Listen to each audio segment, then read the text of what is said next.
Have you ever gone through a season where it feels like everything that could go wrong does? Your business takes a hit, the market shifts, a major expense blindsides you, you lose someone you loved, someone in your business betrays you, or life throws you a really awful curveball that threatens to derail everything you've worked for. I get it. I've been there too, several times. I'm Heidi Fore. I'm a real estate investor, business coach, and financial coach.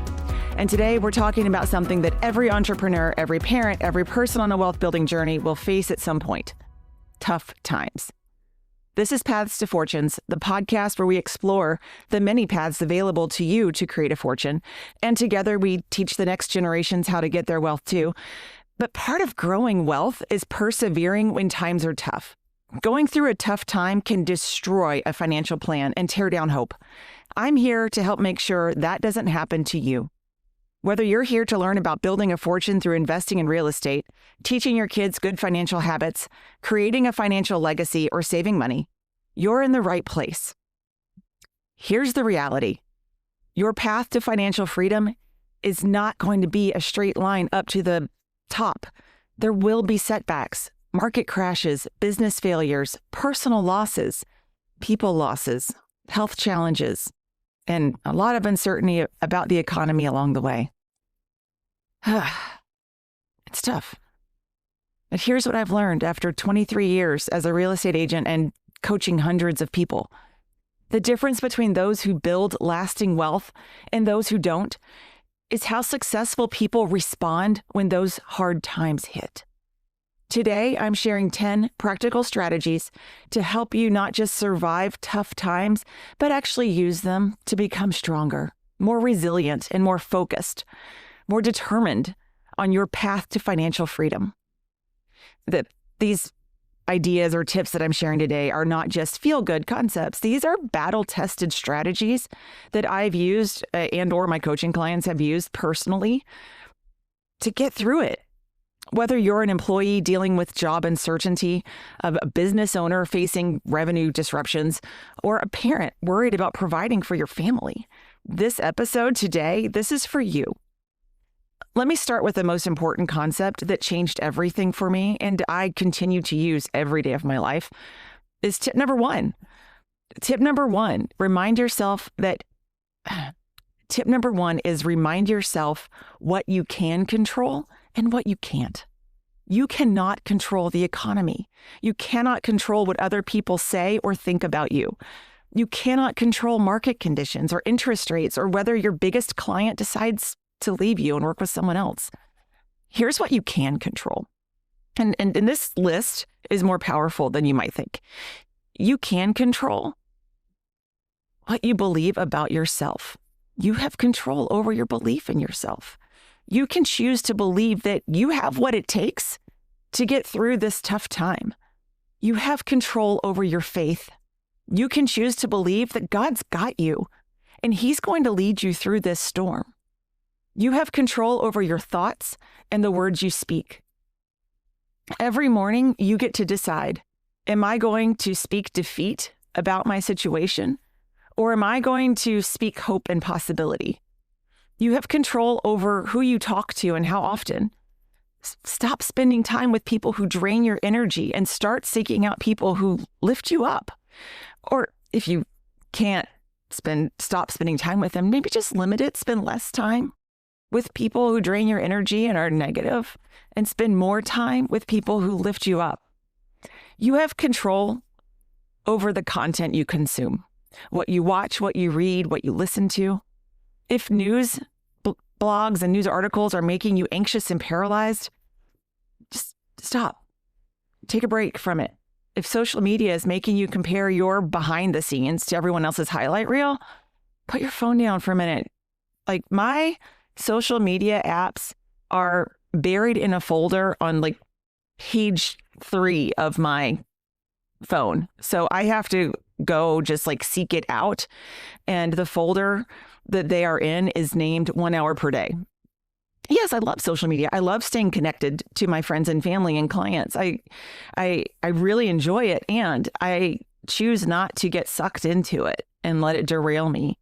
So I've limited it to 1 hour a day and told my kids the same thing. I have teenagers and I've told them to limit their time as well and do screen time checks. So most importantly, you control whether you are going to keep going or give up on the dream. And that choice, more than any external circumstance, will determine your future. Tip number 2, keep your income flowing to avoid further tough times. When times get tough, the temptation to curl up in a ball or stay in bed and wait for the storm to pass is real. But here's the truth. If you stop working, you stop finding clients, stop going to work, stop networking, stop serving your customers, you'll turn a temporary setback into a permanent problem. Being broke and going through a hard time multiplies the hard time and creates new problems that you didn't have before. Get someone in your life, a coach, an accountability partner, a mentor, who will push you to your potential, who will push you to keep going, to get out of bed and go to work, to just do the next right thing, to pay your bills. The bills aren't going to stop just because you're walking through a storm in life. So have someone in your life that will say, I know this is hard, and you've got to focus on bringing in income anyway. Being strong is the only choice you have right now to get through this. Keep going. You can do it. Keep going. One step today. One more step. Here's what I do. I block specific times for business and specific time for processing emotions. I know that sounds like robotic or something, but it's possible. You can do it. For example, like sometimes I'll say to myself, I'm going to focus on business from 8 a.m. to 4 p.m. And after 4 p.m., I'll spend time journaling or go on a walk and just think about all of this, about what's happening in my life right now. If you can get to the point where you can compartmentalize thoughts into times of day, you can keep cash coming in while still giving yourself space to feel and process later. I do know that it's important to feel and to process, but you can't just do it all day and expect to not have financial difficulties. Get your head in the game when you're at work. And when it's time to process those emotions, then think about that in a safe space. Tip number 3, accept help when it's offered, please. This one is hard for a lot of entrepreneurs and high achievers. I'm raising my hand over here, even though you can't see it. We're used to being the ones helping others, not needing help ourselves. It's likely that no one ever asks you how you're doing because you're so strong and you seem like you don't need anyone for anything. You might feel like no one's looking out for you on most days because you don't act like you need help. And I get it. Like I'm one of the strong ones too. But when friends, family, or even strangers offer help, whether it's prayers, money, time, or just a listening ear, let them help you. You're not weak for accepting help. You're wise. You're connected. You're human. And we all need to be connected to other humans. Lean on your friends. Ask them to pray with you if that's part of your faith. Visit with people and talk about how you feel and what your options are. Just be careful whose advice you take. Don't take financial advice from someone who's broke. Don't take marriage advice from someone who's bitter about marriage. Don't take business advice from someone whose businesses are always failing. Just be selective about who gets to speak advice into your future. Tip number 4, volunteer to help somebody else. This might sound counterintuitive when you're going through your own struggles, but hear me out. Do nice things for other people. Say nice things to other people. Volunteer to help people who need help. When you're focused on solving someone else's problems, it gives you perspective on your own.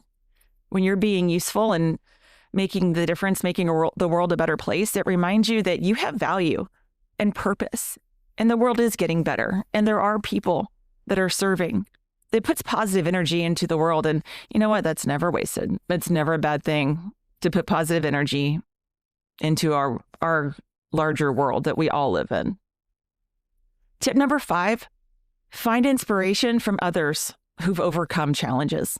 Read stories about people in history who faced challenges bigger than yours and came through stronger. There are books and books and books and books and books on shelves everywhere that can inspire you. Think about heroes from your faith tradition who endured hardship with grace. Remember military heroes who sacrificed so much to keep all of us safe, to make the world better, to make the world safer. When you're tempted to feel sorry for yourself, remember their strength and say, if they can do that, then I can do this. Tip number 6, speak happiness into your situation. Put positive messages all around your environment to counterbalance the negative thoughts in your head. Arrange your bedroom so that the first thing you see when you wake up reminds you why you need to get out of bed and keep fighting. Keep going. Print out a message that speaks to your purpose, your goals, your family, whatever motivates you to put one foot in front of the other. The words you speak to yourself matter more than you realize. Say them out loud and choose them carefully. Tip number 7, put your shoulders back, put your chin up, and remember what you've accomplished. When you find yourself focusing on what you've lost or what you don't have, intentionally shift your focus to what you do have and what you have accomplished. Before this pain, good things happened. You've overcome challenges before. You've built something. You've helped people, and you've made progress before, and you'll do it again. Now, this is not about denying the current reality. I know it's hard. But this tip is about keeping perspective on the bigger picture of your life. It's not a bad day. Okay, maybe it is. Maybe it feels like a bad day. But it's just a bad day, not a bad life. And it's not even a bad day if everyone lived through it. It was a tough day, and tough days make us stronger. I recently printed out 400 pictures of happy times and covered one of my walls in my house with these photos. And when I stand in front of it, I recall the feelings of peace and joy and gratitude that I felt in those times. Here's the thing, it's not all bad all the time. And there will be good times again, just like there were good times before. Tip number 8, get professional help. Don't try to be strong enough to handle everything alone. Get professional help, whether it's a therapist, a counselor, a pastor, a life coach, or even medical support, or natural supplements. It's not a sign of weakness, it's a sign of wisdom. Talk to someone who can help you reframe your perspective on losses and setbacks. Ask your doctor if there are natural supplements or meds that could help you feel like you again, just for right now, not forever. Your next best step might be to get emotionally healthy so that you can make good decisions for your future and your kids. Tip number 9, choose responsibility over victimhood. Now, this is a big one, and it's complicated. I know there's a lot of layers to this. So listen carefully. Hear me out, please. Choose responsibility for everything that happens in your world, but don't take responsibility for everything that happens in the whole world. Acknowledge when things happen to you as a result of your choices. Sometimes we go into victim mode and say, I can't believe this is happening to me. I can't believe they did this to me.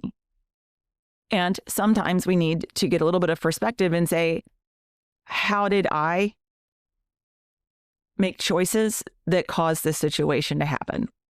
What could I have done differently? What can I learn from this? How can I take ownership in any part of this thing that's going on right now? What choices did I make that resulted in this situation?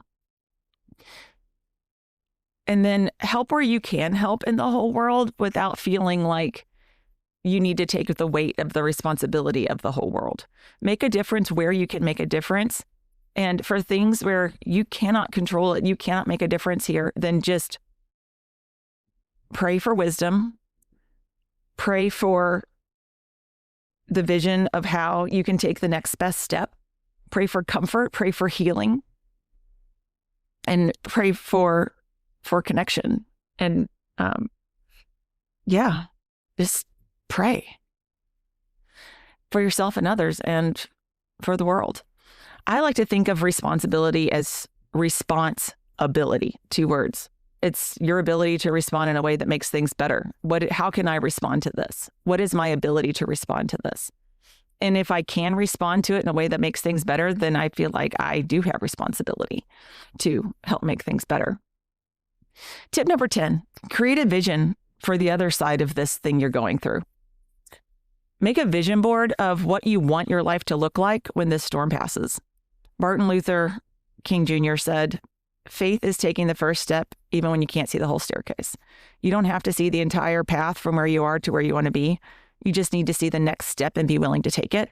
And that is something that I have prayed for many, many, many times, many days in my life. It's like, Lord, just show me the next step and give me the courage to take it. It's simple and it's powerful. All right, let's talk about teaching this to your kids. How do you help your kids or your nieces, nephews, grandkids, kids that are in your world? How do you help them develop resilience to get through tough times they're going through?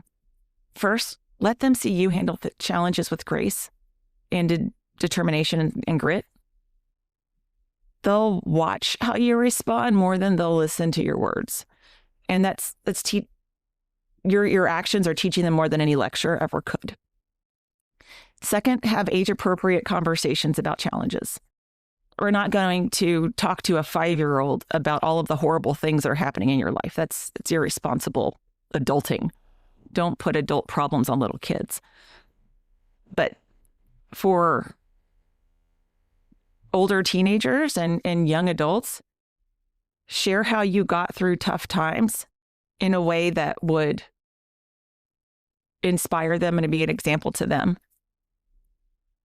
Don't pretend everything is perfect, because then they're not prepared for the world not to be perfect. As I said earlier, like, let's balance it out. Don't burden them with adult level conversations and problems either. So you might say something like, I'm going through a challenging time right now, but we're going to be okay. Our family can figure this out, and we're going to come through this stronger. And teach them a difference between what they can control and what they can't.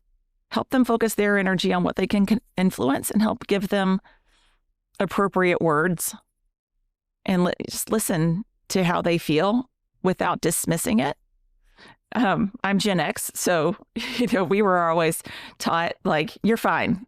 Like, oh, you skinned your knee, blow on it, dust it off, get up, walk around, walk it off, shrug it off. We do need to have a listening ear and being understanding, and also help them see the next best step, give them the words to use that will help them acknowledge it and keep going, to feel it and move forward anyway. And finally, remind them that tough times don't last, but resilient people do. So here are the action steps from today's episode.